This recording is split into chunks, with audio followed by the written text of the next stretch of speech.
Freedom's Lips. And this is December 1st, 2015. I hope you all had a really, really lovely Thanksgiving and welcome to the holiday season. May the season begin.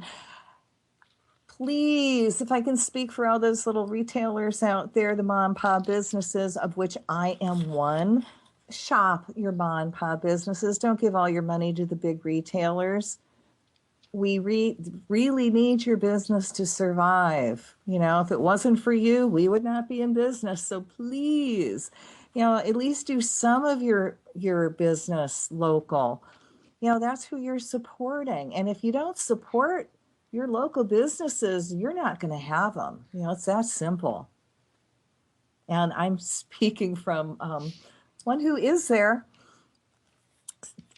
I thought tonight we kind of take a little bit step backwards from everything that's really, really serious out there in the world. And we know how screwed up things are and how chaotic, that maybe tonight I would change the program a little bit and do something really to help you move forward again.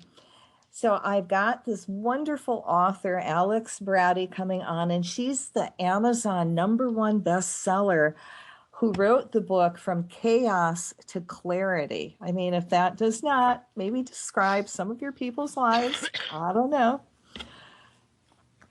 But she's going to give us the tools to get unstuck and take back control of our lives and actually go from chaos to clarity. So she helps us identify what's actually holding us back. And Alex actually has got the real clear roadmap on how to do it. And I, just love easy. So if you're ready to move forward, then, pay attention. You might even want to take notes.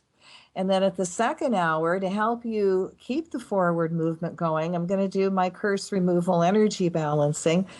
And I suppose after you've all had the holiday and you've been around relatives and all that fun stuff, or challenging stuff, I mean, really, there's nothing like relatives to push buttons, right? Because they certainly know them all.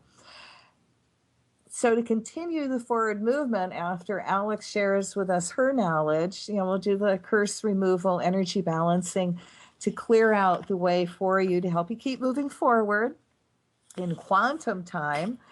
And I'm also going to share with you one of the most powerful natural antibiotics ever that kills any infections in the body. And I'm going to give you the recipe for it. The basic formula of this powerful tonic actually dates back to medieval Europe. And, that's the era when people suffered from all sorts of diseases and epidemics. So you might want to take notes. And actually, if you ever want the written word, you can contact me on my Facebook page under Cathy Bilsky or my public page under Catherine Marie Bilsky. And then we'll play a little bit with changing time. I mean, if the reptilians can play with changing time, and they do. And for those of you, do you remember the, oh my goodness, was it called the Manhattan Project? No, that was, oh my gosh, I can't even remember. I'm having a blank. It's where they did this experiment with all these Navy people and trying to put them going backwards or forwards into time. And when they actually came back, all these Navy men, a lot of them were into the metal of the ship, and they just kind of merged together. And it wasn't really pretty at all. So they've, I'm sure, come a little bit ways because they're really into changing time and getting things to work in their favor, cancel clear.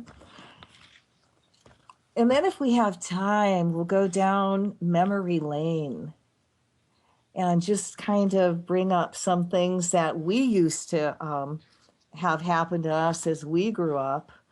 And you might find a little amusing. I am just trying to keep the program a little bit lighter tonight because it is the holiday spirit. Can't guarantee you next week, but this week we'll do light. So how many people have actually tried working with the energy of love? and sent out love to somebody who was angry to see what happens.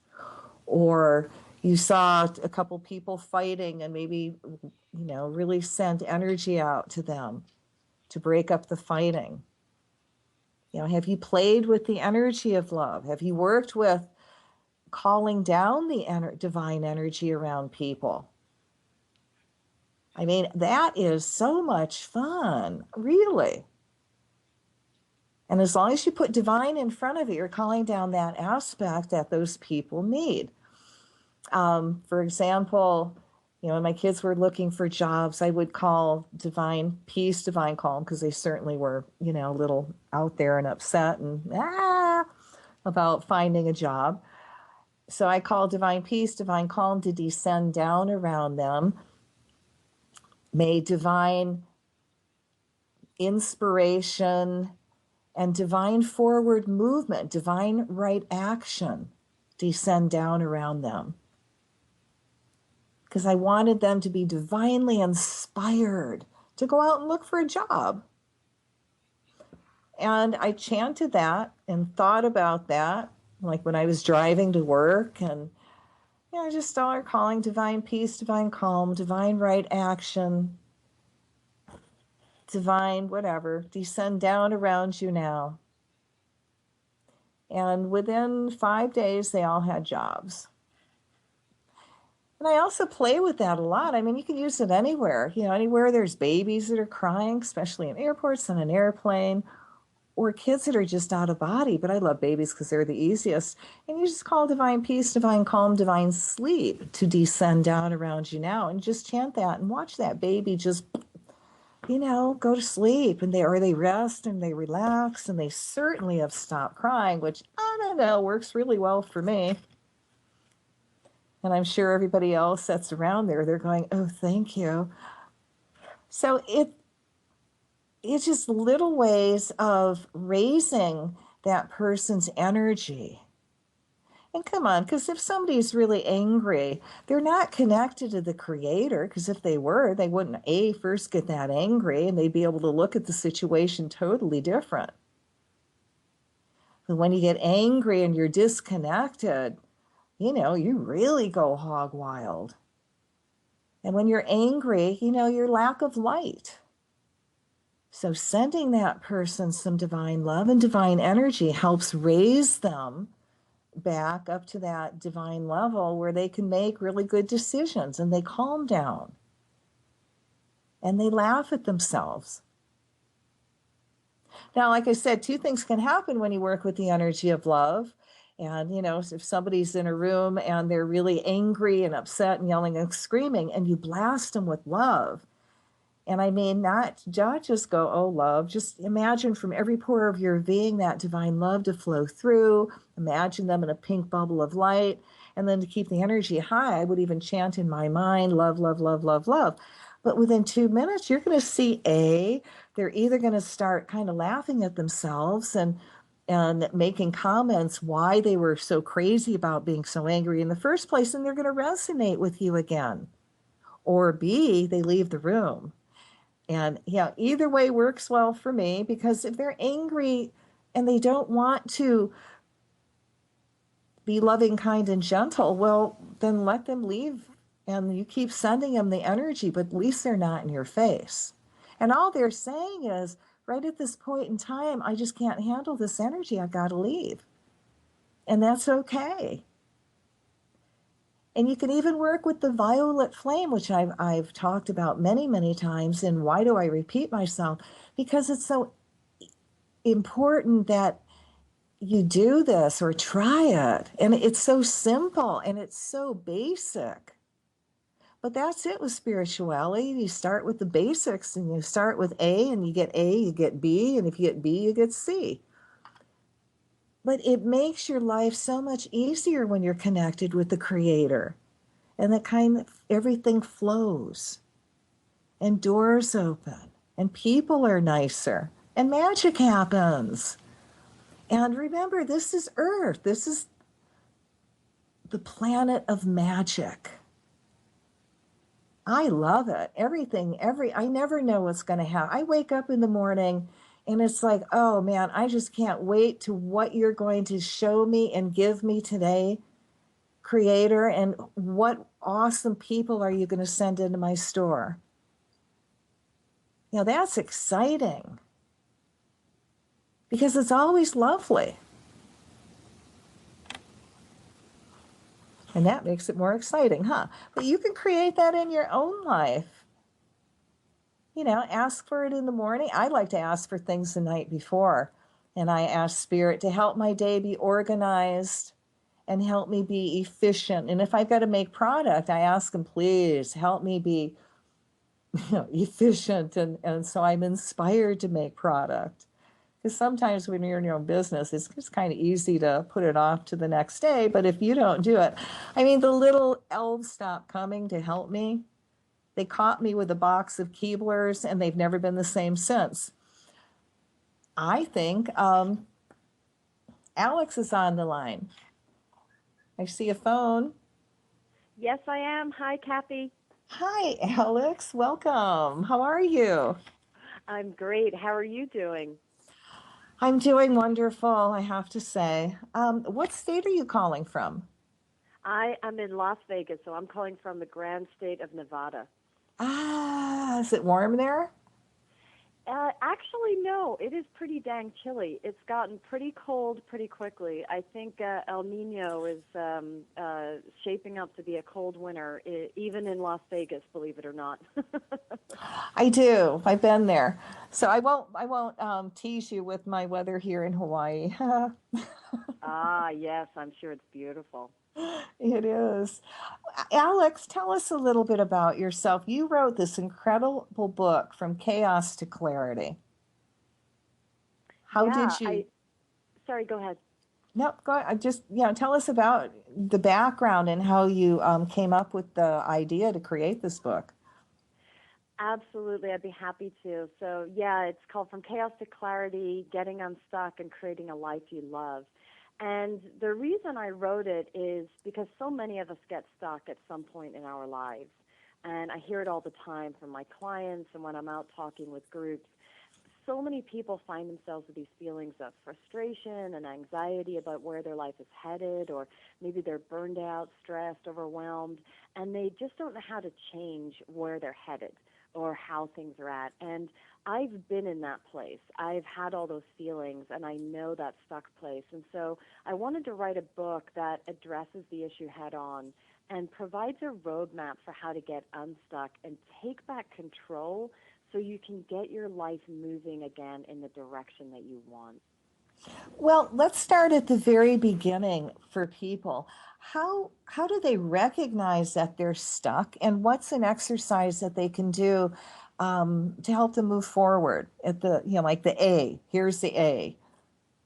Absolutely. Well, first off, in terms of how do you know if you're stuck, most people know this because the symptoms show up pretty strongly. But just to give you some examples, if your life isn't moving in the direction you want it to and you don't know how to change it, you're stuck pretty much. If you're living Einstein's definition of insanity, doing the same thing over and over, expecting different results, you're stuck. And like I said, if you have those feelings of frustration or anxiety, or maybe you just simply know that there must be more to life than what you're currently experiencing, chances are you're stuck. And so, in terms of what do you do, what's sort of the first step? The first thing is to realize that you already have all the answers you need within you. So, stop looking around for the quick fix solution to your problems or expecting to find it in other people or external situations. We're so good at doing that, sort of looking around for the answer. But the fact is that you need to start looking within and understanding that we all create our own lives. And, that can be a hard pill to swallow at the beginning, especially if you don't like where your life is right now or the situation that you're in. You kind of think, well, what do you mean I created it? And actually you did, right? Sometimes we may be creating by default and not realizing that we have choices. But we always have a choice, and we can choose to be deliberate creators of our lives to take back control and develop the life we truly want, not the one we think we should want. And so the book really lays out the roadmap for how to do just that. So no matter how stuck you feel right now, you can unstick yourself if you're ready to go within and start in that place where you start accessing all that goodness and richness that you already have deep inside you. Well, you've got in your book even actually how to look at relationships differently and analyze your relationship, which I like. Yes, and looking at relationships can often be very insightful because, sometimes people show up in your lives and whether it's a close relationship or sort of an acquaintance, whatever it is, maybe it's a work relationship that causes you some frustration, or maybe it's in some of your intimate relationships where you're just not connecting. What happens is people show up essentially reflecting what you are thinking and believing inside, right? So what we think, what we feel, what we believe, it essentially creates our outer reality. And so, just to take an example, so for example, if you're in a work situation and you just have, clients that seem to be incredibly demanding, always, questioning what you're doing, or, wanting things on crazy deadlines and things like that, chances are that you hold some kind of limiting belief about yourself and your own worth. And so you're coming from, without realizing it half the time, you're coming from this place of, I don't know if it's good enough. I don't know if I'm good enough. And if you have those sort of deeply held beliefs that are going on in your subconscious, and so many of us do, then what happens is you attract that experience in, right? So if I'm worried that I'm not good enough, I may attract in clients that are questioning my worth all the time, or at least I feel like they are, right? So it's really helpful to kind of look at your relationships and think about, okay, how might this relationship or how this person is showing up in my life actually be a reflection of how I feel about myself, or about some of the beliefs that I'm carrying around in my subconscious about myself. Yeah, that can be pretty tricky, I have to say, but I like you really take people through a step by step because, you know, to help people actually get centered, get quiet, sit up straight with your feet on the floor and your arms and legs uncrossed. I mean, this is very basic stuff. Close your eyes and take 5 deep breaths to center yourself. Inhale through your nose and exhale through your mouth. And as before, really take your time with this breathing to calm and center yourself. How simple. Yeah, it really is simple. And I love that you use the word basic because, just what you described, those little steps for how do you sort of ground and center yourself, they are very basic and very simple. Yet so many of us don't actually stop to do them, or we may not even be aware that it's that simple and that easy a process to actually find some quiet time and to be able to ground ourselves and center our energy. And so, because so much of our days we are running here, running there, our to-do list is, of course, never ending. And, very seldom do we actually stop during our day and take that quiet time for ourselves. But unless we do, we can't really connect with ourselves. We can't really access, all those answers that we have inside of us. And we also often can't get clear on what we want because we're not actually pausing to sort of ask ourselves some of those crucial questions. What do I actually want right now? I mean, I'm not enjoying this experience, but I'm going along with it anyway. Well, hold on a moment. Let me just hit the pause button and let me kind of just look at what is going on here from sort of an objective point of view, and then assess what do I actually want. And so finding those quiet spots during your day and taking a moment just to ground and center yourself, it can be so, so productive to do that. And I'm not talking about, you got to lock yourself in a room for an hour or something like that. I'm talking 5, 10 minutes in your day to just pause and find that time and center yourself. Well, would you recommend that, when people aren't at work and they really, they're going through your book, that they actually write down the answers? You know, you treat yourself with respect, with love and compassion? That makes you stop and think, do I? And when you don't, how do you catch yourself actually not treating yourself with respect and love? These are really important questions that people, I think, have a hard time looking at, don't you?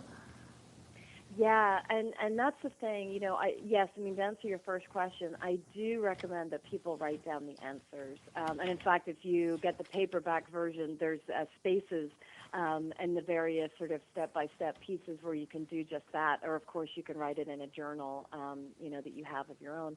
But there's something very powerful in writing some of these answers down that you get from yourself, because just the mere fact of sort of translating it out of your body through your fingers, the pen, onto the paper, it actually creates a little more clarity as you do that, because you are kind of committing it to paper, right? It's just not floating around in your head. So yes, I really do recommend people write things down.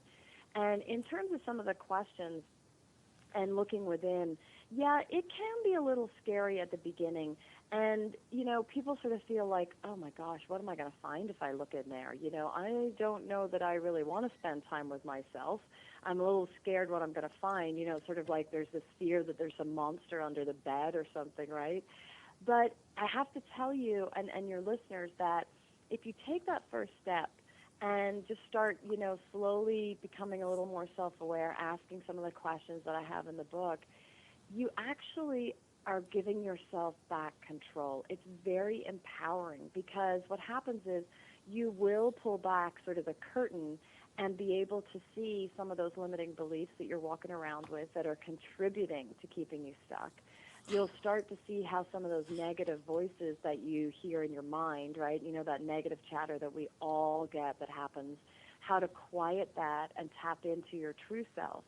And in doing that, you're basically empowering yourself, because if you can move beyond those limiting beliefs, if you can release them and reprogram them with beliefs that better serve you, and if you can quiet that negative chatter, now you're able to much more clearly evaluate and assess, what do I actually want? And what is the guided action that I can take? And how can I be a deliberate creator of my life, instead of just kind of going along without realizing I do have choices and I have options in my life. I don't just have to go along to get along. I can actually pause and sort of assess the situation. So, from that perspective, I think that it's incredibly empowering to start looking at some of these questions, even though it can be a little scary at the beginning.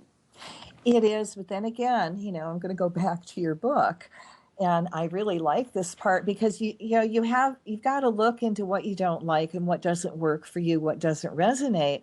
Now, you also want people to go further and actually imagine themselves in their absolute dream life, um, where there's no limitations, money and time are no object. And imagine what that life would be like if you were unstuck, and what you would do, whatever you wanted. And I find that wonderful, because you're just not saying, okay, we're just going to look at this, stuff that you're stuck with, and that's it. You're taking steps into the future. Yes, absolutely. And it's really important to do that, because if we just stay focused on what's bothering us, we essentially kind of lock it into place and we attract more of it, right? Because where you place your focus and your energy essentially expands and grows, right? So, yes, we do need to look at what is bothering us so that we can get clear on, okay, if I don't want this, then what is it that I do want, right? So it can be a very helpful place to start by looking at what's showing up in your life that you don't like, and what is it that you would rather see instead. So it's a great place to start. But then ultimately, we want to shift our focus onto what do I want? What is that dream life? And start putting your focus and attention on that, because that's how you essentially start building those blocks of, I am creating my own life. I am being a deliberate creator, because where you place your energy and your focus is exactly what you start to create in your life. And, I think sometimes when we sort of think about a dream life without any sort of constraints around it, sometimes we can very quickly think, oh, yeah, but that's like a pipe dream. I mean, yeah, there's no constraints here. Of course, this is what I would have in my wildest dreams. But that's the whole point, is to put out those wildest dreams. And I often say to people, when they're kind of caught up in this, well, but it seems so far away. It's so far out of reach, right? I often say, ask yourself, what would I do if I didn't think it was impossible? And then take that action. So turn it around on its head and essentially say, if this didn't feel so out of reach, what would I do today to take me one step closer to what that dream is? And then go do that thing. Oh, brilliant. I like it. I like easy. Because we're lack of time, I want to skip through. Can you explain how important vibrations and energy vibrations are to us? Yes, and of course they are so incredibly important. So we're all energy.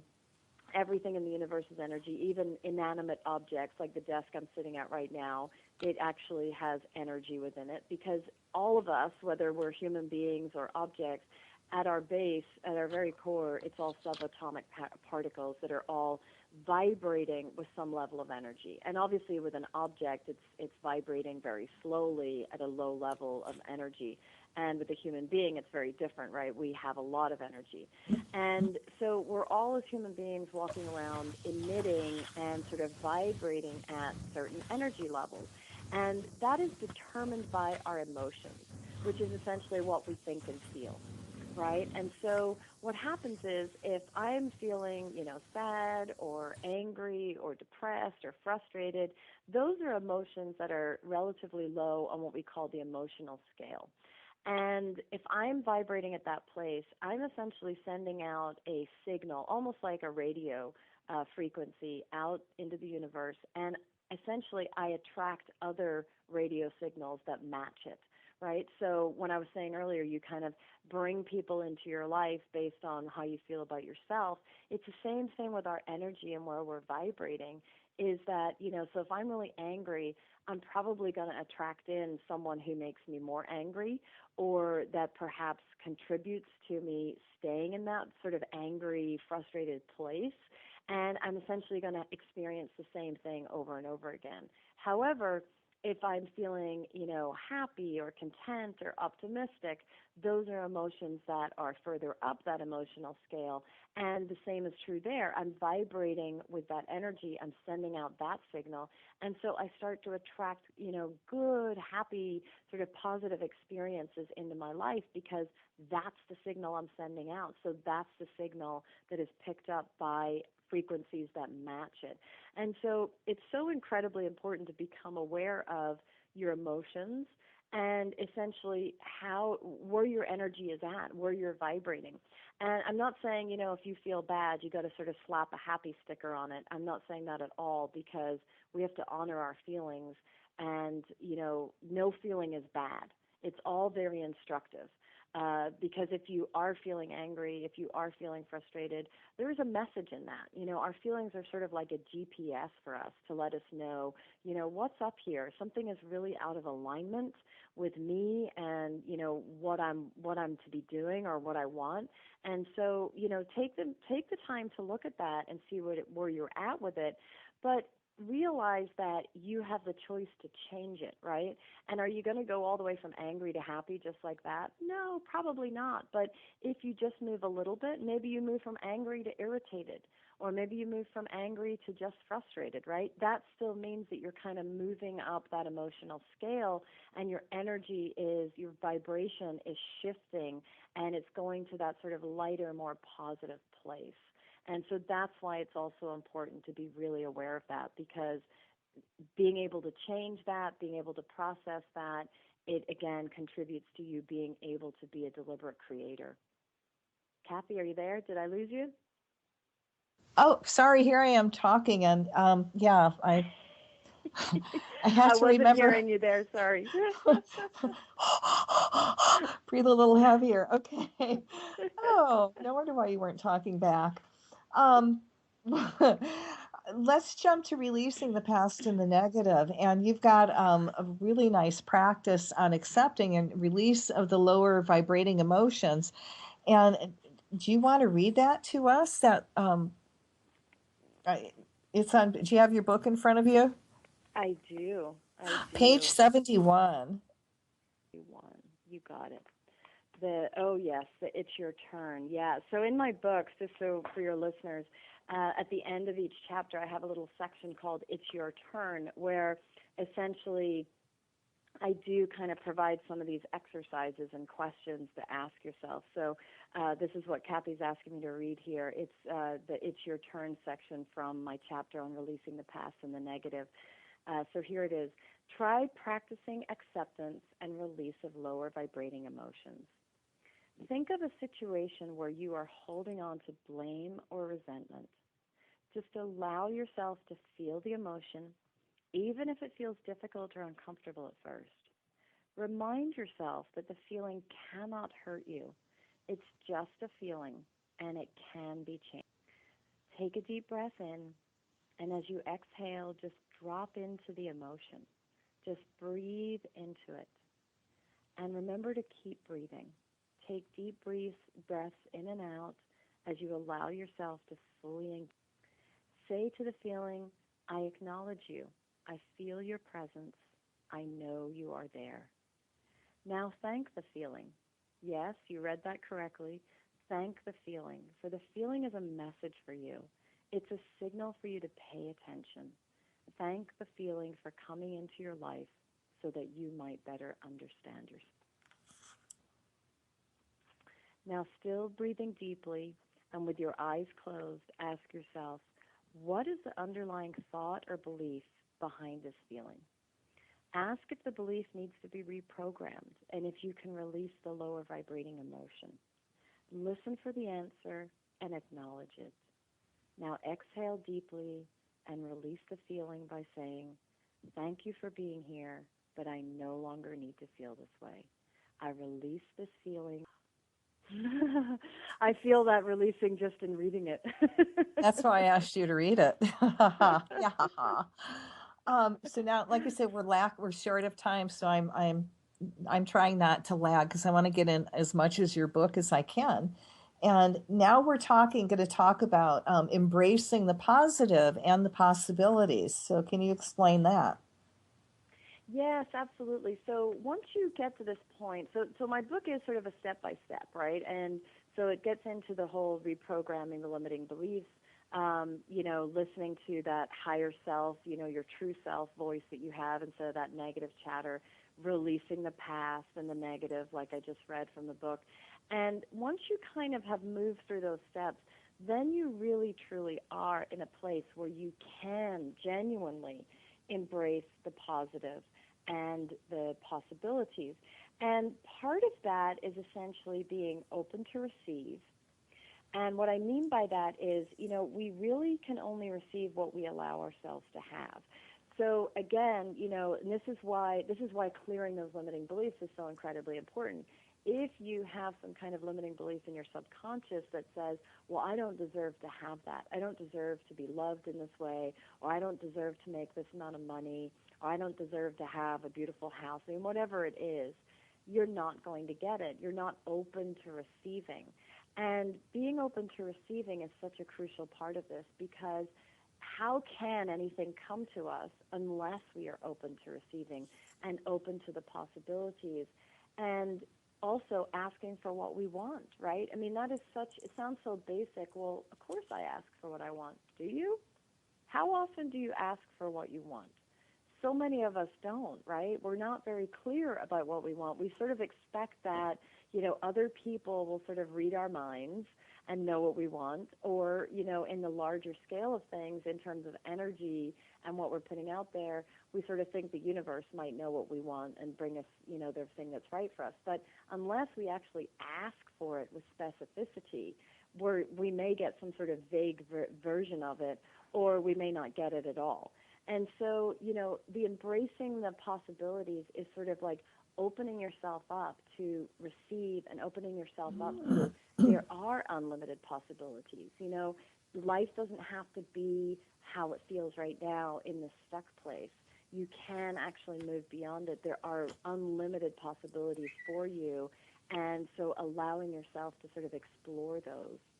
And another part of that is detaching from the outcome. So, even when we ask for something and we get very specific about it, and, sometimes we're so attached to how that will come to us or what form it will look like when it comes to us, right? Like maybe I'm sort of, I want a new job, and so I want to manifest that, and I get very clear about what I want to earn, what the job actually is in terms of, the field I'm working in, how many hours I'm working, how much I get paid, how much I commute, all that stuff. Maybe I get really attached to the fact that it's got to be with a specific company, or that I have to find it in a specific way, like, doing an internet search or something like that.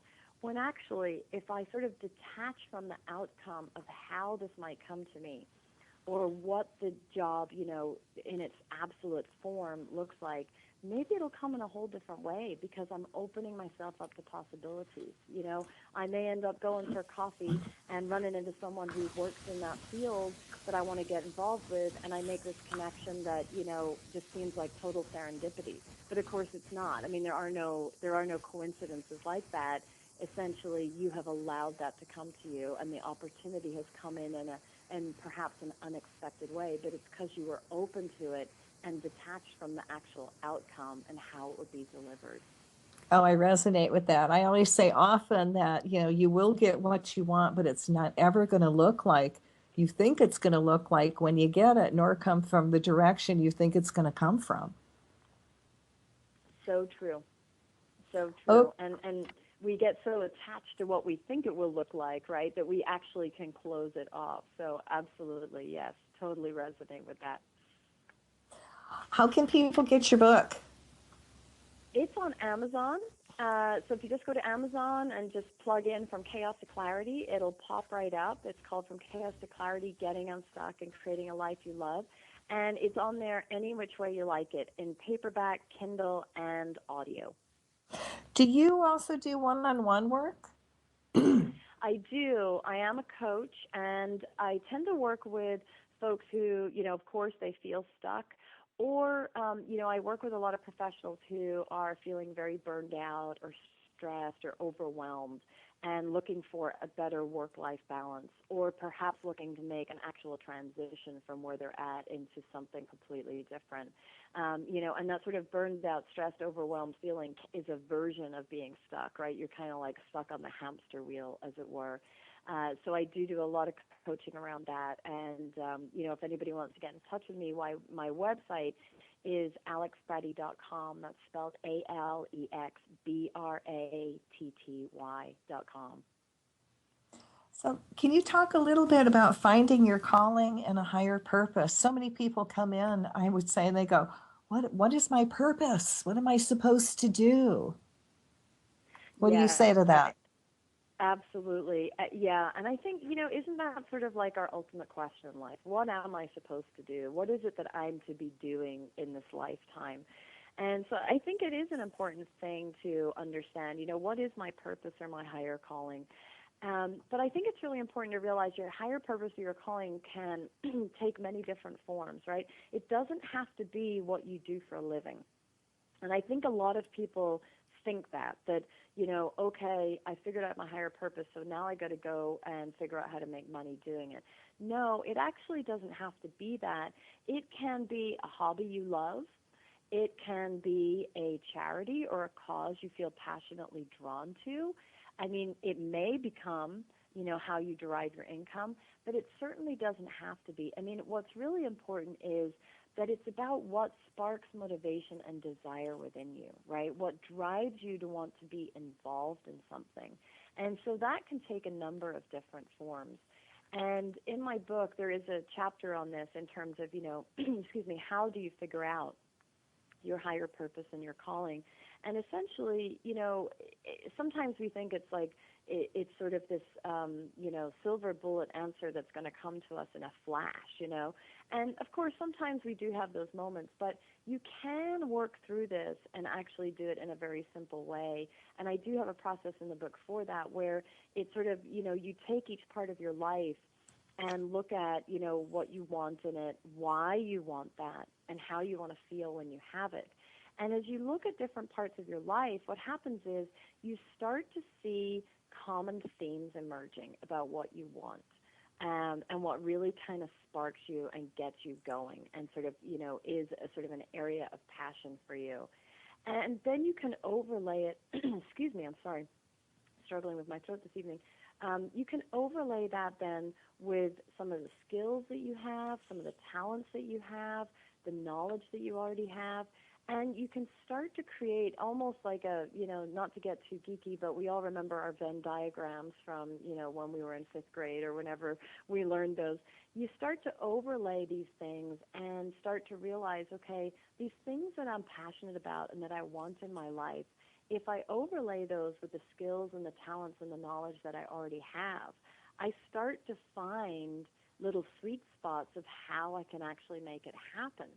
And then you can go off and explore that, right? It doesn't have to be this enormous leap that, oh, I figured it out, and so now I'm going to, like, quit my job and go figure out how to make money doing this.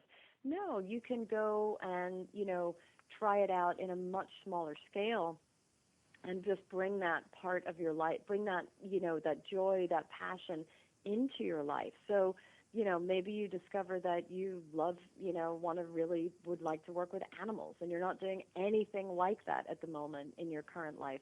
Well, go, can you go volunteer at your local animal shelter? Can you get involved with something, some kind of cause or event that's going on at your local veterinarians? I mean, there's lots of different ways that we can bring our purpose and our passion and our calling into our life, and it doesn't have to be sort of a big, enormous leap. So look at again, it's sort of being open to the possibilities, right? And how do I go explore those and try them on for size? I really like your book because it is really easy. It's easy to use, which I'm into easy. Watch it, guys. Um, but you have in the at the back of the book, things like how to reprogram yourself and what to look for and raising your vibration, um, which I think is really, really important. That is part of the basics on Earth, and we're not taught how to do that. And how many homes really talk about energy and vibration and positive and negative and how to stay, harmonious. Yeah, and I think, sometimes when you hear some of this stuff, if it's kind of like new concept, sometimes we think it's kind of like woo woo out there. Oh boy, she's going all woo woo on me. But in fact, all this, this discussion about energy and energy vibrations, I mean, it's actually quantum physics, and there's more and more studies being done that are showing sort of, scientifically the impact of all that we're talking about this evening. So it's really not this woo-woo stuff that some people think it is. And, I think that the more we become self-aware and we have these conversations, then we are making change, not just within ourselves, but we start to, collectively raise our vibration, right? So, sometimes I get asked this question, well, what can I do when the world, there's so much badness in the world? You turn on the news and, like, what do you see? It's so depressing. And it makes me feel powerless that I can't do anything to change that. And yes, that is one way to look at that, but the other way to look at it is that change begins within you, right? It's sort of like that old adage that charity starts in the home. The way to impact and have a big change and to sort of raise our collective conscious, raise our collective energy and our vibration is to start individually. And it's only as we all as individuals become more self-aware and learn how to reprogram those subconscious beliefs that keep us stuck, and learn how to raise our vibration, that we will see change happening and positive change happening.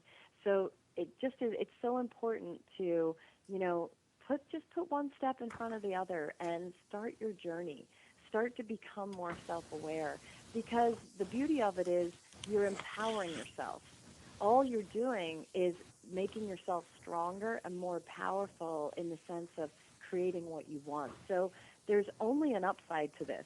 Sometimes it can be challenging to work through some of the things that you'll encounter along the way, but there's such a big upside in terms of the empowerment and the joy and the enlightenment that you experience as you move through your personal development journey. Can you explain the difference between needing something and wanting something? Yes, absolutely. And so we have these needs, and they're sort of tied into our limiting beliefs, right? That sometimes we have needy, what I call needy energy. So, and it causes us to act in certain ways. So let's say that I have a need to be validated. A lot of people have that need, right? That they just need to be validated. They need to be recognized for who they are. And so sometimes we wrap up the need for validation in, we equate it with, okay, if I do a good job or if I'm producing, right, I'm sort of producing the goods, as it were, I will be validated. And so we act from this needy energy of needing to be validated, and so it kind of spurs us on to do, go the extra mile or, sort of kill ourselves to get a project finished or something like that, right? But is it really what we want to do? A lot of the time it's not, right? We feel we should do it, or we feel that we're expected to do it, right? And it can be tied into this sort of, I need to do it so I can sort of prove something about myself, right? So, for example, if you are agreeing to take on a project for a friend because, when you look at that, are you doing it because you want to, because it's a priority for you, or are you doing it because you feel you should, or that you have some kind of underlying need to prove yourself to your friend, like to prove that, oh, I'm the best friend that you have because I always come through with the goods for you, right? And so when we're coming from that place of should or need, we're essentially imposing constraints on ourselves that are not real. And we're allowing others to direct what's happening in our lives rather than us making a conscious decision about it. So, when you hear yourself saying should, I always say, let that be a little red flag that just pops up in your head, and look at it and say, why am I shooting on myself right now? Like, whose should is that? Whose expectation is that? And do I have some kind of need that's underlying this, that's compelling me to act in this way and to keep moving forward with this, I should do something, even if it's not something that I want to. So it's worth examining that. And the use of the word should is often an indicator that you are kind of acting from this place of, an expectation that is not yours, or a need that you have that, it'll only be satisfied if you take certain actions that are within that should that you feel is there. Oh, beautifully put. Um, like I said, in your book, and it's called From Chaos to Clarity, and you can get it on Amazon, guys. It's the roadmap to unsticking yourself and helping you move forward, which is what, life's all about, moving forward. Enjoy. So we have about maybe a minute and a half, 2 minutes. What would you like to say to everybody?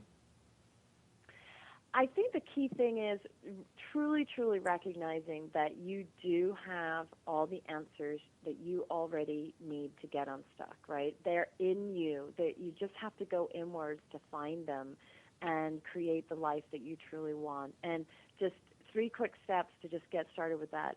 Hit the pause button and take that assessment of where you're at. Just accept your situation for what it is, because if you keep resisting it, it's just going to stay where it is. So accept what it is, but know you can change it. Number 2, start identifying what you truly want in life. And like I said earlier, if you don't know what that is, start with what you don't want and then pivot on to what you do want. So if I don't want this, what is it that I do want? And then third, start paying attention to your thoughts and where you place your focus, because truly what you think and feel inwardly, it contributes to your outward reality. And the whole reason that you hold the power to create the life you want is by where you channel your energy and your thoughts. So start focusing on those things you want, how you want to feel, and just start opening up to the possibilities of how those things can become possible for you. And get Alec's book, From Chaos to Clarity, on Amazon, or you can go to your website. Yes, absolutely. Yes, the book is on there too, alexbratty.com. And that's BrattyAlexBratty.com. Now, can they find you on Facebook? Yes, I'm on Facebook as well. I think it's Alex Bratty author is the the end of the URL for Facebook, but I am on there and I love to connect with people on Facebook. Oh, how lovely. And thank you so much for coming on. I mean, it's been hard to talk because I wanted to listen. Thank you so much, Cathy. It's absolutely been my pleasure and an honor to be on your show. Thank you for having me. Yeah, I hope you can come back again later on and, talk more about this. It's very important, and I think you and I resonate, and we have a lot of the same beliefs, which was really delightful to hear. And again, you make everything very simple. And again, the book is called From Chaos to Clarity. Now, how can you make it chaotic and people won't understand it? So, you write your book. It's very Yep, clear. yep, and it's meant to be sort of simple, accessible, and just easygoing. That was the intention. So I love that you feel that way. Thank you. Oh, absolutely. Well, thank you again. And we'll be back in the second half, everybody.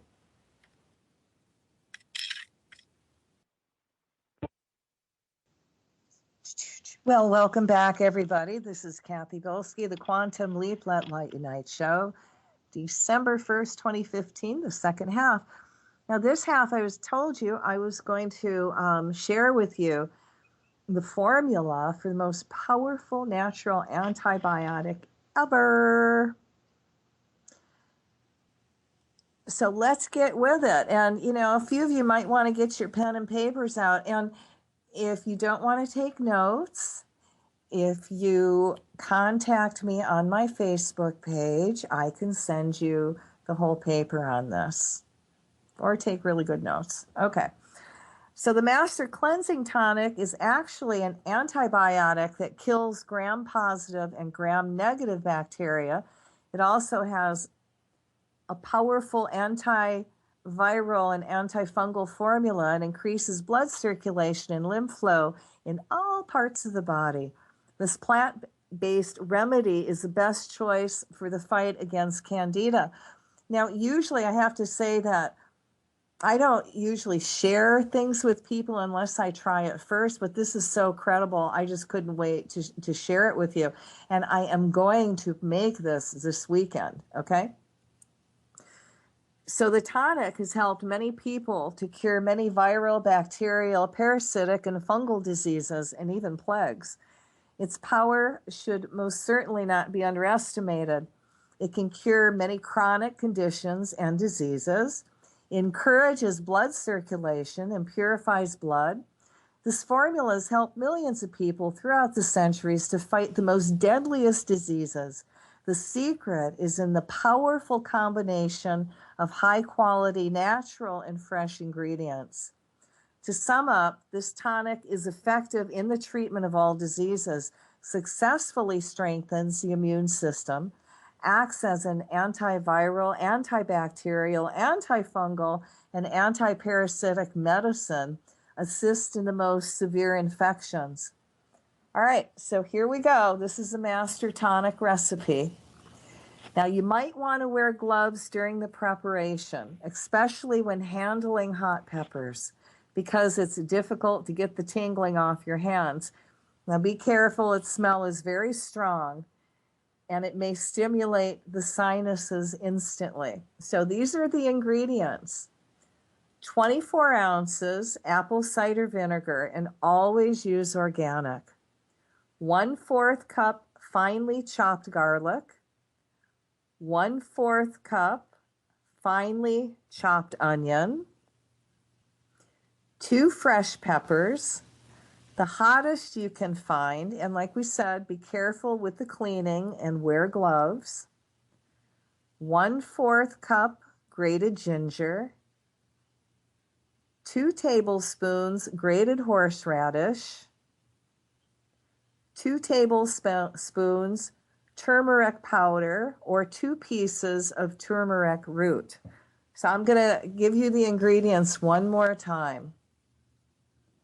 You want 24 ounces of apple cider vinegar, that's organic, 1/4 cup finely chopped garlic, 1/4 cup finely chopped onion, 2 very incredibly hot peppers, 1/4 cup grated ginger, 2 tablespoons grated horseradish, and 2 tablespoons turmeric powder, or 2 pieces of the root.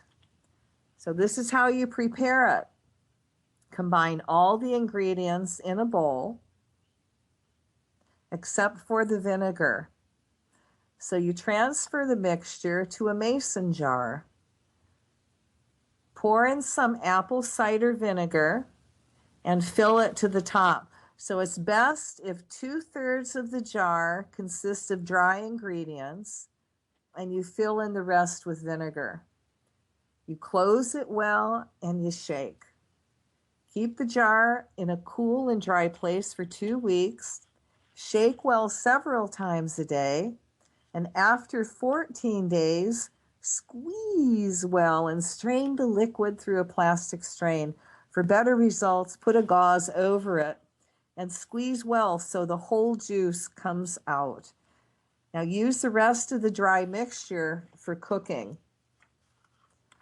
All right, so your master tonic is ready for use. You don't have to keep the tonic in the fridge, and it'll last for a long time. So you can also use it in the kitchen. Mix it with some olive oil and use it as salad dressing or in your stews. So now the dosing. You got to be cautious with it because the flavor is very strong and hot. Extra tip. Eat a slice of orange, lemon, or lime after you take the tonic to ease the burning sensation and the heat. 3, gargle and swallow. Do not dilute it in water, as it will reduce the effect. Take 1 tablespoon every day to strengthen the immune system, excuse me, and fight cold. Increase the amount every day until you reach a dose of 1 small glass per day. Now that's the size of a liquor glass, guys, okay? Small.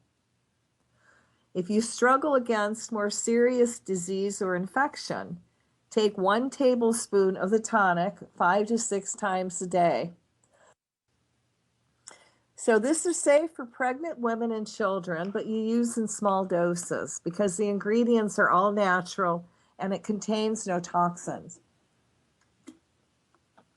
So now what are the health benefits in this? Well, garlic is a strong antibiotic with a wide range of health effects. Boy, I'm kind of talking like Bugs Bunny tonight.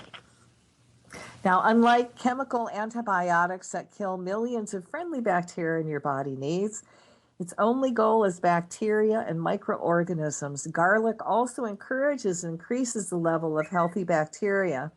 It's a powerful antifungal agent and destroys any antigen, pathogen, and harmful disease-causing microorganisms. Now, onion is garlic's closest relative, and it has a similar but milder action. Together, they create a strong fighting duo.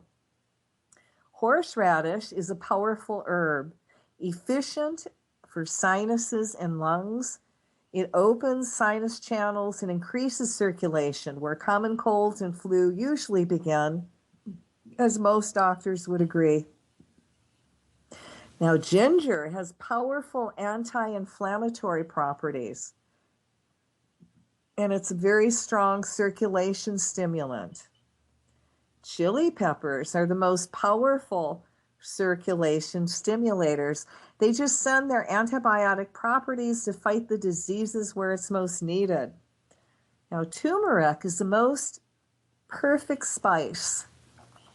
It cleanses infections and reduces inflammation, blocks the development of cancer, and prevents dementia.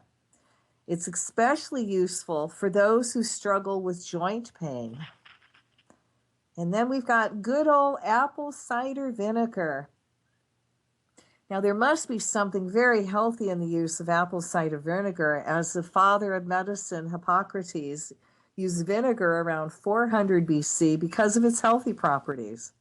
It is said that he used only two remedies, honey and apple cider vinegar. Apple cider vinegar is made from fresh and ripe apples, which are later fermented and go through rigorous process to give the final product. Apple cider vinegar contains pectin, a fiber that reduces bad cholesterol and regulates blood pressure.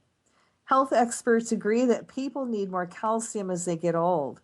Vinegar helps the extraction of the calcium from foods it is mixed with, which helps in the process of maintaining bone strength.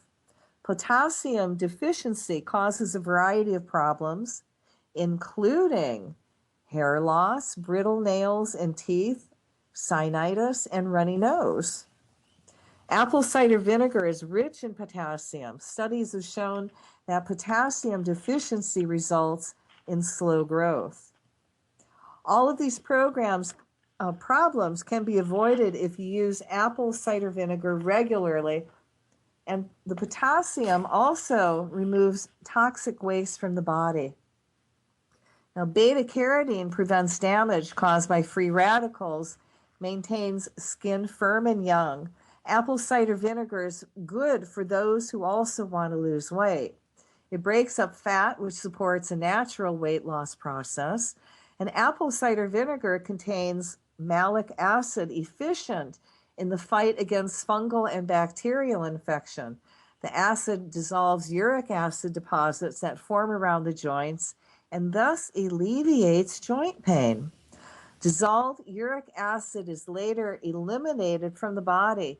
It is believed that apple cider vinegar is useful in treating conditions like constipation, headaches, arthritis, weak bones, indigestion, high cholesterol, diarrhea, eczema, sore eyes, chronic fatigue, mild food poisoning, hair loss, high blood pressure, obesity, and many other health problems. Who knew? And also, if you have fungus on your feet, if you just kind of dump the apple cider vinegar on your feet after your shower or the bath at night and don't wash it off, it'll clear it up. You'll be amazed. So that is the Master Tonic, which I think is really incredible, and I'm definitely going to try out this weekend. What I wanted to do now is do a little, the next segment on changing time.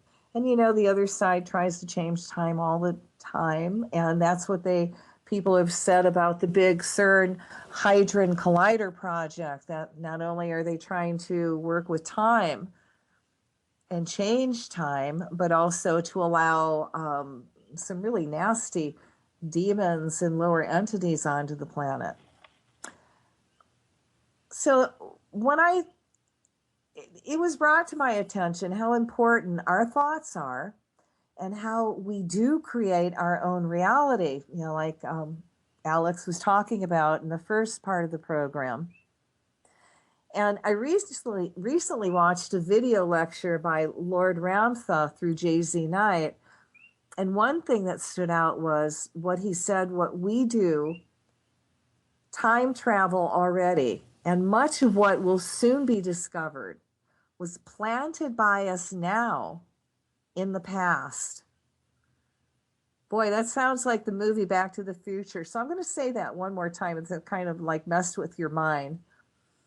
He said, what we do, time travel already, and much of what will be soon discovered was planted by us now in the past.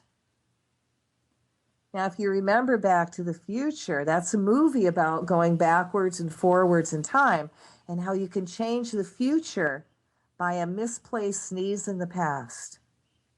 Simply, our military is now messing with time in very negative ways. Backwards, the past, and the future. So I thought to myself, if what we do now and think can change all of life as we know it. Why not give it a try? And my other question was, what do we change? And how far back should I go? How can I undo everything the reptilians in this lifetime are changing now? One thing I know for certain is we're battling Satan. Lucifer worshipers who are, well, pretty dark folk. So I'm going to go all the way back and have a discussion with the Creator on kicking Lucifer out of heaven. All right, dear God, Creator of all the universes, we need to have a respectful talk. I know this is a touchy subject for you, but we do need to discuss what happened between you and Lucifer, which resulted in you kicking him out of the house of heaven.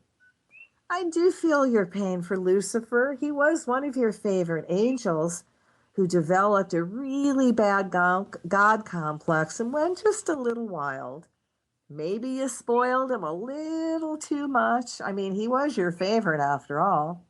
But I need you. The planet needs you to take him back and all his friends into your house of heaven. And don't tell me you don't have room, because I know you can create a little, what we shall call, timeout space for Lucifer and his friends in a corner of heaven somewhere out of the way. They could go to anger management classes, and drug alcohol classes are a must. Boy, those little demons really like their alcohol and drugs, don't they? I would also suggest some community service time, but it would really be wise to separate them. Please take Lucifer back. Remember, you're always teaching us about kindness, compassion, and forgiveness for ourselves and others. Can't you show your favorite angel who really pissed you off some of that love, kindness, and compassion? This war really has got to stop between the two of you, for it's Earth and all the galaxies that's suffering. So I ask, and all of Earth asks you, O Father, to take Lucifer and all his pals back, so we on Earth may have more spiritual upward movement. And it would make cleaning up the planet so much easier. So let's all imagine, instead of God blowing up in anger at Lucifer, we see God putting him in a position of harmlessness, keeping him in heaven, and sending him back to Angel Attitude Adjustment School. Imagine all of Lucifer's energy pulled off the planet Earth. Nice thoughts, huh? Why not? I also see these changes happening in the past to help create a better future.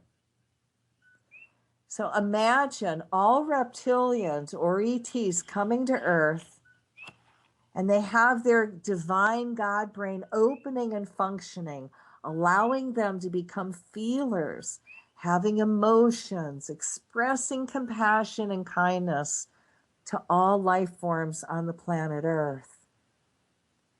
Imagine all the priests and priestesses from all the eons past sharing all their secret knowledge with the masses with joy.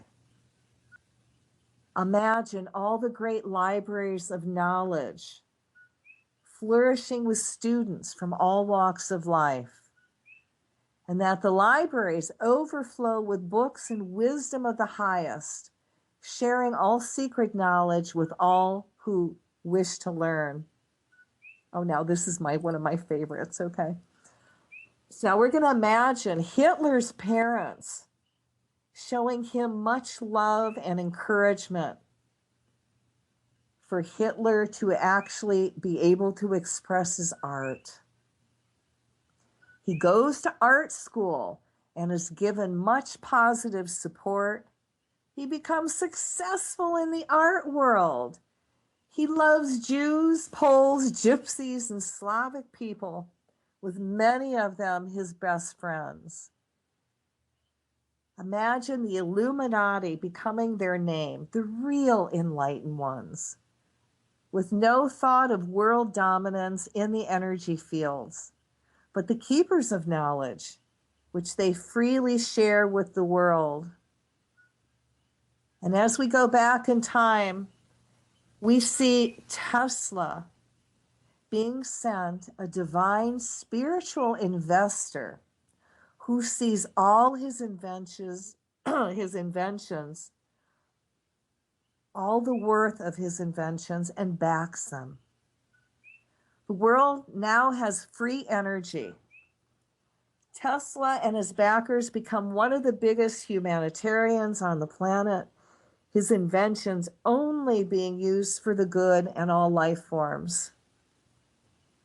So that is how I see the past, and you can imagine how that affects the future. So I've talked many times about quantum leaping the world into enlightenment, and what does that mean? It means simply where everyone is reconnected to the Creator and they know better. They're compassionate, they're kind, they're loving, they're acting out of the best. All religions are honored, respected. I want you to sit down and do this little exercise with me. I want you to close your eyes and just sit up straight and take some gentle deep breaths, and not so you're going to hyperventilate on me. And I want you to think of a time that you were really happy, that brought you so much joy that it put you in bliss. Or just, if you don't know what bliss is, happy. Think of that time you were happy. Now that is the golden age of enlightenment, where that is what you feel like almost all the time. Not bad. So practice again, putting out the energy of love, and there's no other way we're going to get there any quicker. It's learned by doing and doing and doing, and choosing not to react, and choosing to look at the higher level, at the higher plane on life. And when you look at things from a higher level, from, I call it the eagle view, you're going to look at everything differently, and you're not going to take it on personally like you would if you're looking at it from the earth plane and the ego view. And when you look at things from the up above, you're going to see other reasons and possibilities on why that person is acting, why they're acting. And you don't have to take it personally. I mean, who knows? Maybe the guy didn't get sex that morning. He's taking it on you, just being a dick. But when you look at it from the eagle eye, you can go, oh, this has nothing to do with me. And usually when people get angry at you, especially at work, it really doesn't have anything to do with you. It's just that you happen to be there in their personal sights. So again, it's creating your reality, and you can do it. And there's a really easy also way, if you want to learn how to manifest, and I call it the 10 most wanted list, and you write down 10 things that you would really like in your life. Now, don't make them all really big. Put in a few things like you would like a new pair of shoes, or if you would like a TV, but be really clear on what you want. Because if you just say, oh, I would like a new pair of shoes, well, yeah, you'll get an old pair of gym shoes. Spirit will make sure of that. Or, yeah, I would really like to have a new TV. Well, Spirit might give you a really new, used, old black and white TV because they've got a sense of humor. So you've got to kind of put down a little bit kind of a detail of what you have in mind. And you can put that you want to also maybe be more compassionate, you want to grow spiritually, You want to learn without having to go through any courses and having to pay for that knowledge. So what you do is you write all this down and then you read it once a day. And that's it. Then you let it go. And then as you get these items and you readjust your 10 most wanted, you take it off and maybe put something else on.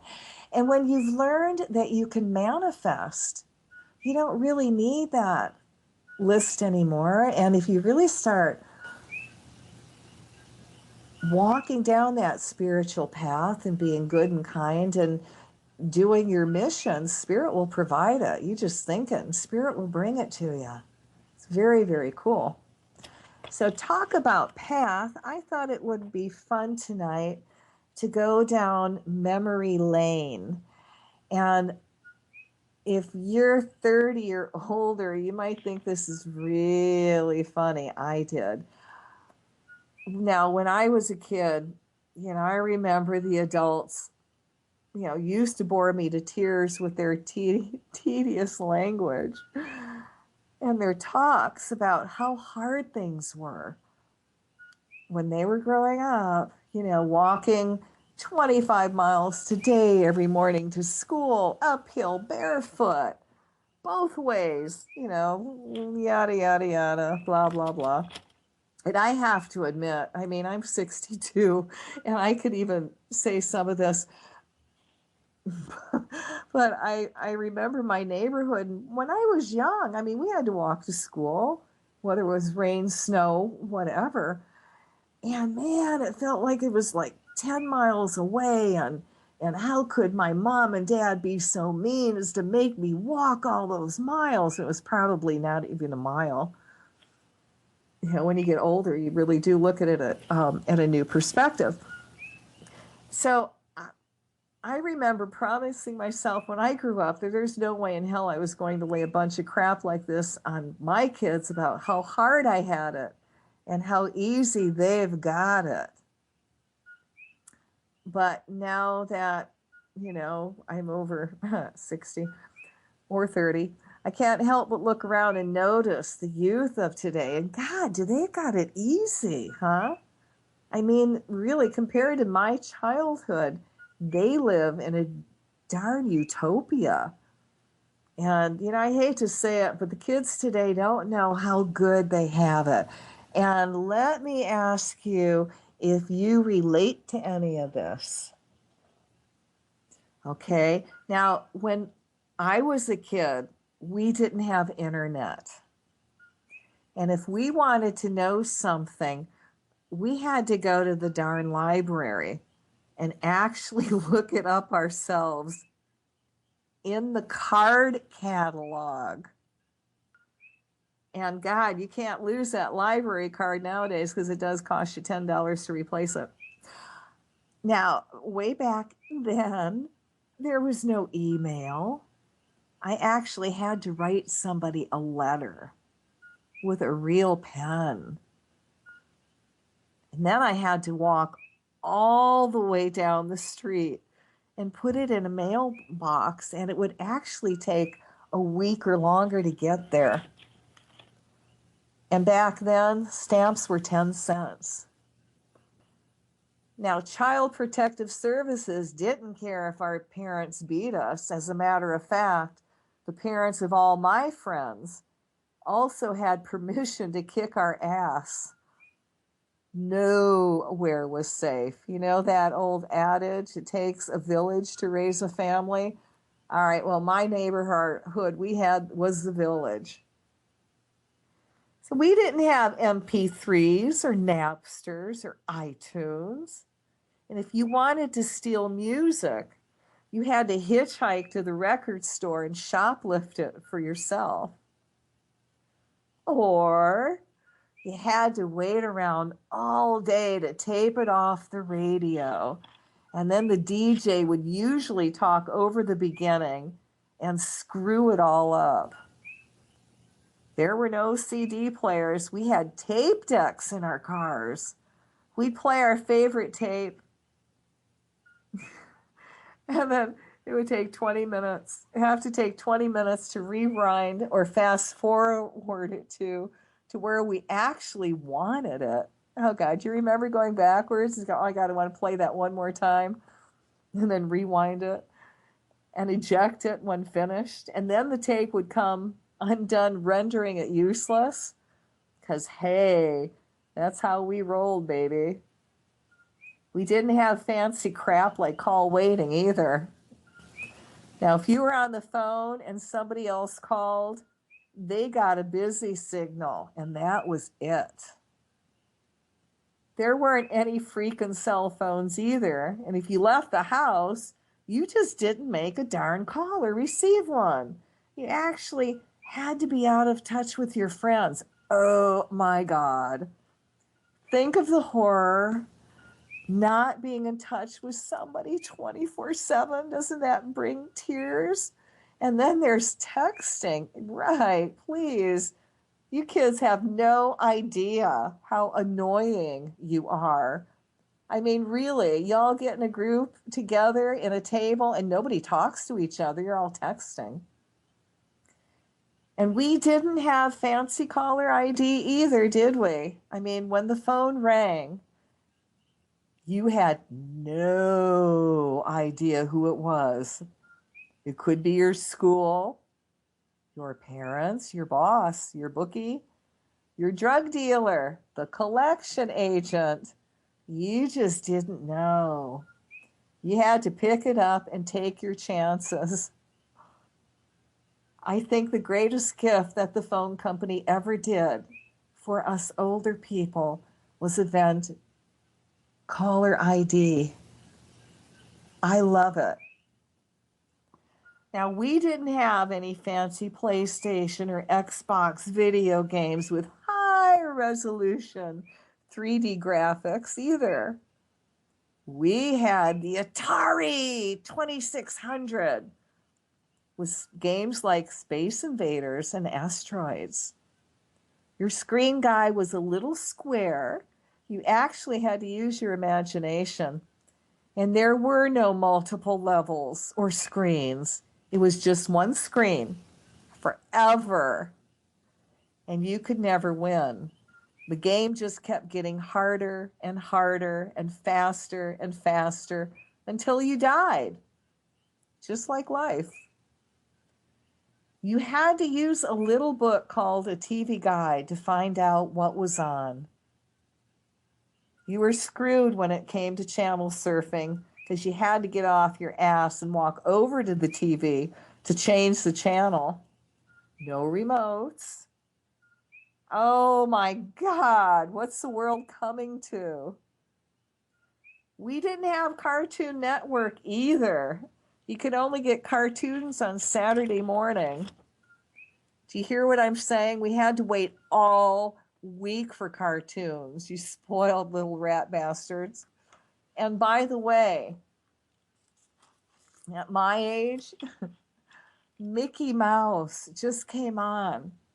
The Mickey Mouse Club, Disney had it on. It was in black and white. Oh my God, yes, I had a black and white TV. Whoa. Thank God, as soon as the color ones came out, my dad went out and got one. Yay, Dad. Now, we didn't have microwaves either, huh? And if we wanted to heat something up, we actually had to use the stove. Imagine that. Now, our parents also told us to go outside and play and stay outside and play all day long. Oh, no, no, no. No electronics to soothe and comfort.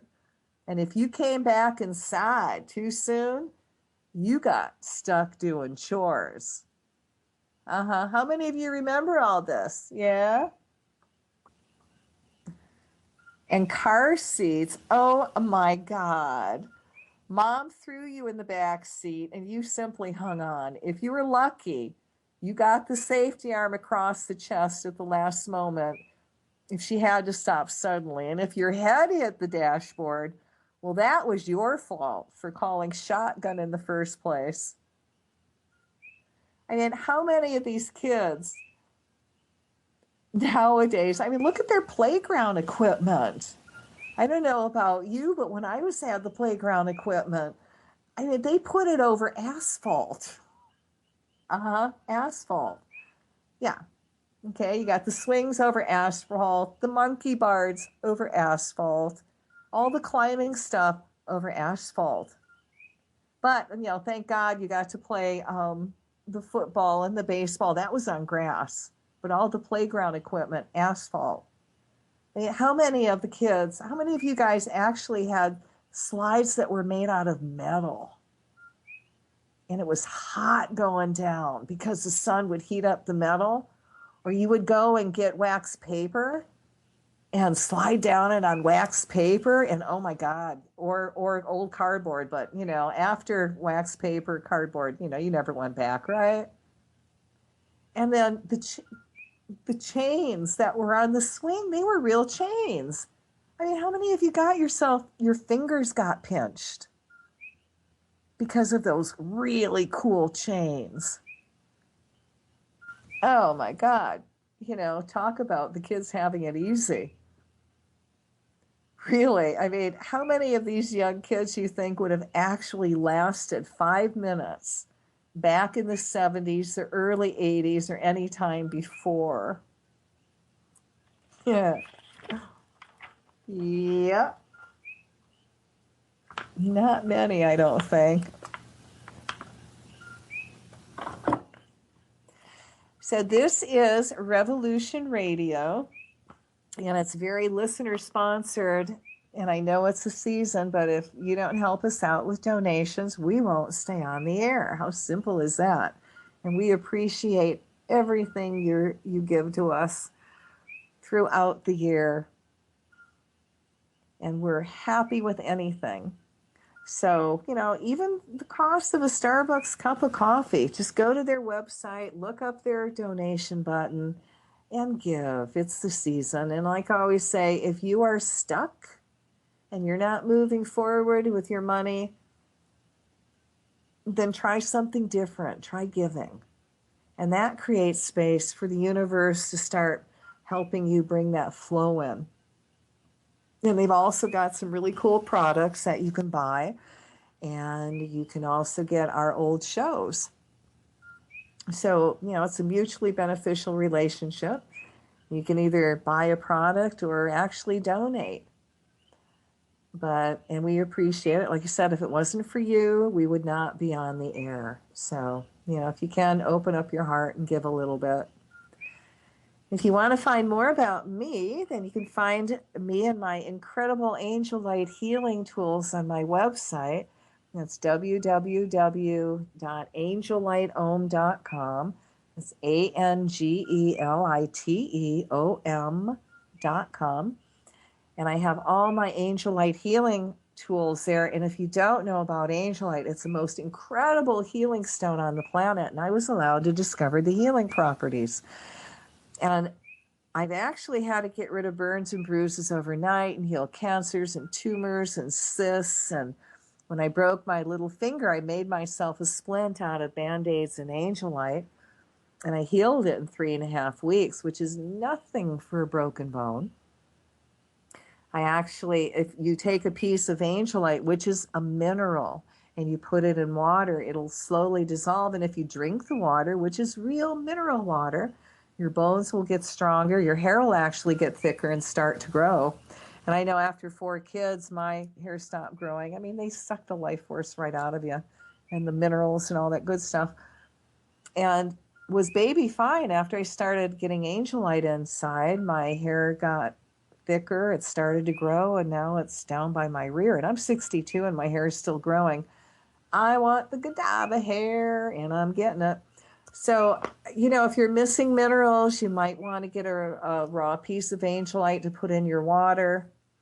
I have some incredible healing tools made out of angel light and crystals that glow in the dark, and they're massage tools, so it helps you release the stress and the pain that is stuck. And again, we're talking about stuck energy. Oh, so say for example, you went and had a operation and they finish it, then they kind of stitch you back together and then they send you home to heal. Well, you do eventually heal, some quicker than others. But that area, because it's not been untraumatized, is always going to be the weak part of your body. And that's when you're going to feel the weather changes and it may ache because it hasn't been untraumatized and you've got a lot of stuck energy. So the angelite actually helps you release all that stuck energy. So if you wear a raw piece of angelite around your neck, around your lungs, it opens up your lungs and it helps you breathe. And it cuts, I've had people tell me that it's cut their asthma attacks down. If you wear it as earrings, I've had, my hearing has improved personally. And I've had a lot of elderly people come back to me and tell me how their hearing has improved by wearing angelite earrings. Um, Another angelite story is when I first started, I've been working with angelite for 23 years. And in the beginning, I would just give it to people and say, here, please try it. And then, people would buy it and try it out themselves. There was a young woman that came into my store who had a brain tumor. And she told me her and her sister would tape a piece of angelite over on her head over the tumor every single night, but only at night. And in 3 months, it was gone, which, I really find amazing. One of the first times I actually tried angelite is I accidentally scalded my hand with hot water. And I had a bunch of angelite beads. So I took the beads and I wrapped them around my hand. And within 5 minutes, the pain was gone. So I took the beads off and the pain came right back on. Well, now that was a no-brainer because I wrapped the beads back around my hand and I kept them there all day. At the end of the day, my hand was healed completely. There was no scar, no burn marks. 23 years later, if I burn myself like that and I put a piece of angelite on it, it takes me out of pain within 10 minutes. It heals it within a half hour. It's really accelerated. So angelite is an incredible mineral from South America that does some amazing, amazing pain and stress release. And then if you ever heard of the master, Satya Sai Baba, he came to us in a dream and showed us how to put the tools together. And I also add plankton in it that glows. So my tools glow in the dark, so you never lose your cool tools.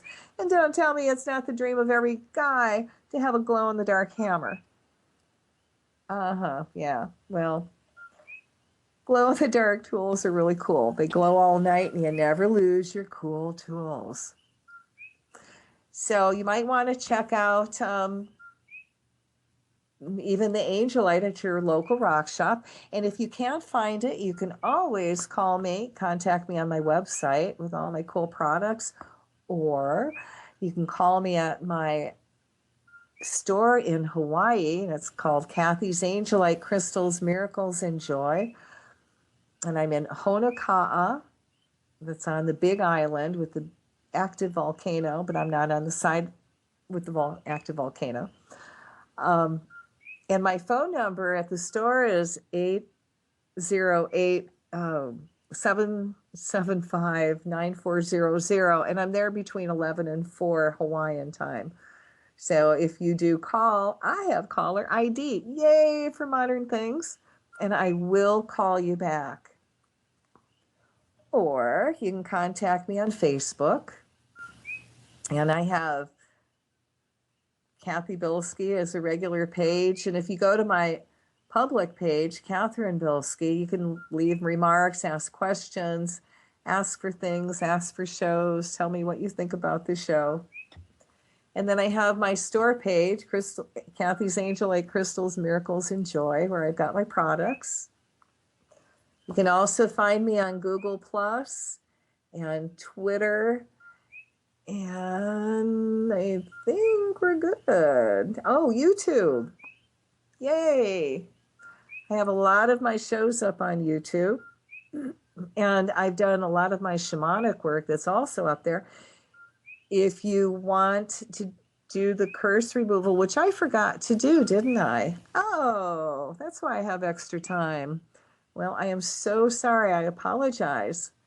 Um, Oops. And I don't have time to do it because I'm talking myself out of time. But if you go to my website, Angel Light Ohm, I have my curse removal there, and you can look under free healing because it's free. And you can download it for free and actually listen to it as much as you want. I call it the maintenance program. Or you can go to YouTube, and I have also done my shamanic soul retrievals there. And I've got one that's back to back if you really want some forward movement.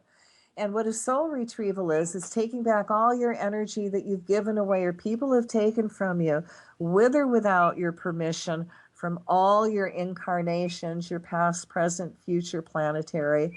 I do a major curse removal. I remove your mother's overlay, your father's overlay, and it's really deep shamanic work.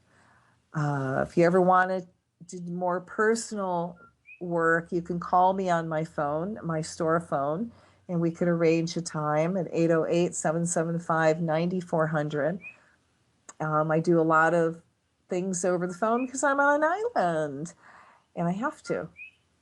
I also do a lot of work through Skype. That's very, very easy.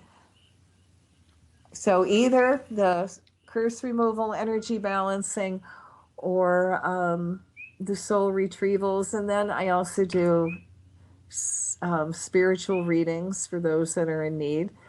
That I do by donation. And the soul retrieval, I would like a donation. I do that by donation. And if you don't have it, I also do it for free. Don't do the work because of the money. I do the work for service. And if you really want to support me, buy something. How easy is that? I have a store full of products. I own a rock shop. Go to my website at angellightohm.com, and you can see all my healing products there. Or you can actually go to the Facebook page, and I have put up products there. Very cool.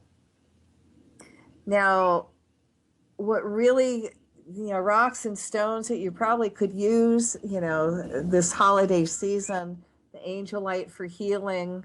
Hematite's very, very good. I've talked about that for reducing stress, helping yourself stay calm.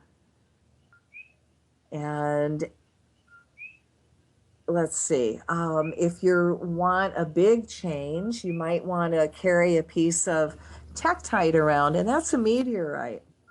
And what tektite does, it takes all your old patterns, scatters them, and opens you up to new possibilities. So I wear it, and I find myself doing old things in new ways. And then I like to combine that with the angel light and then the black tourmaline. Black tourmaline is very protective. It helps you not take on other people's negativity, but it also helps you not procrastinate. So you find yourself finishing projects, completing things, and that can be finishing up on many, many levels. It just doesn't have to be on the mundane level. You might find yourself drawing to you people that you have unfinished business with.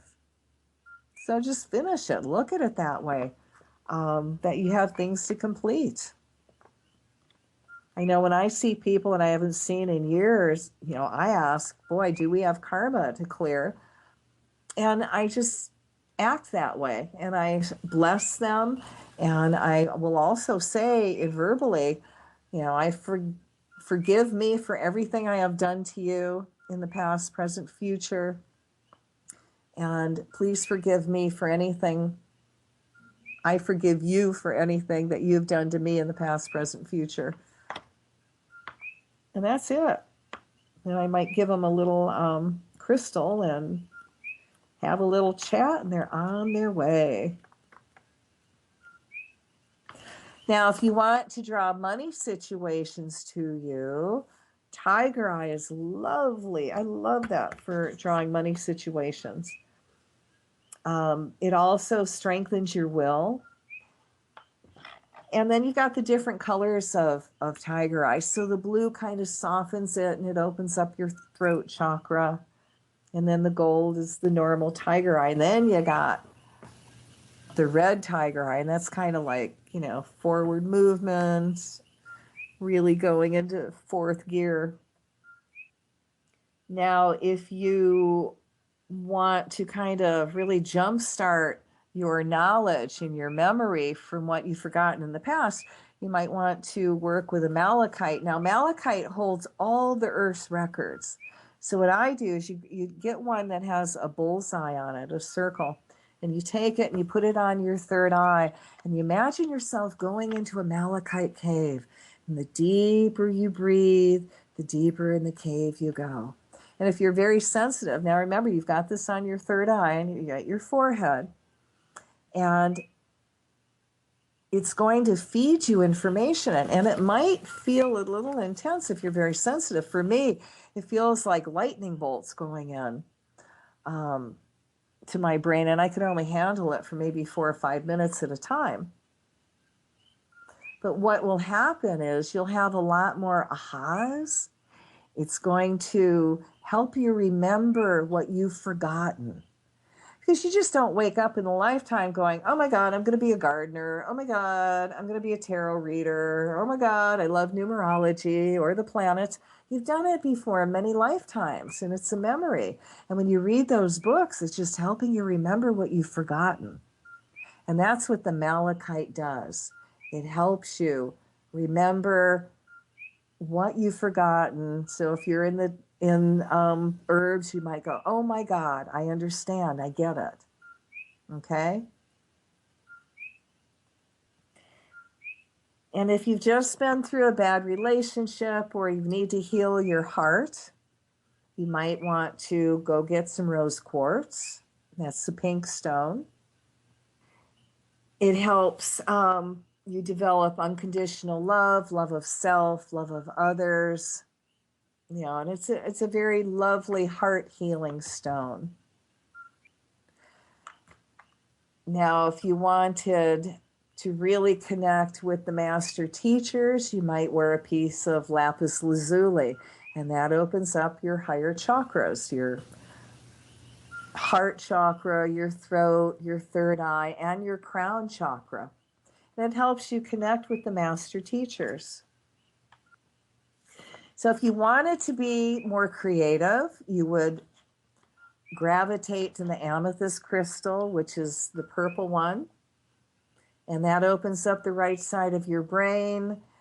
It's very good for creativity, but it also represents the violet ray, which is transmuting. So it'll transmute dark to light, and it also is very protective.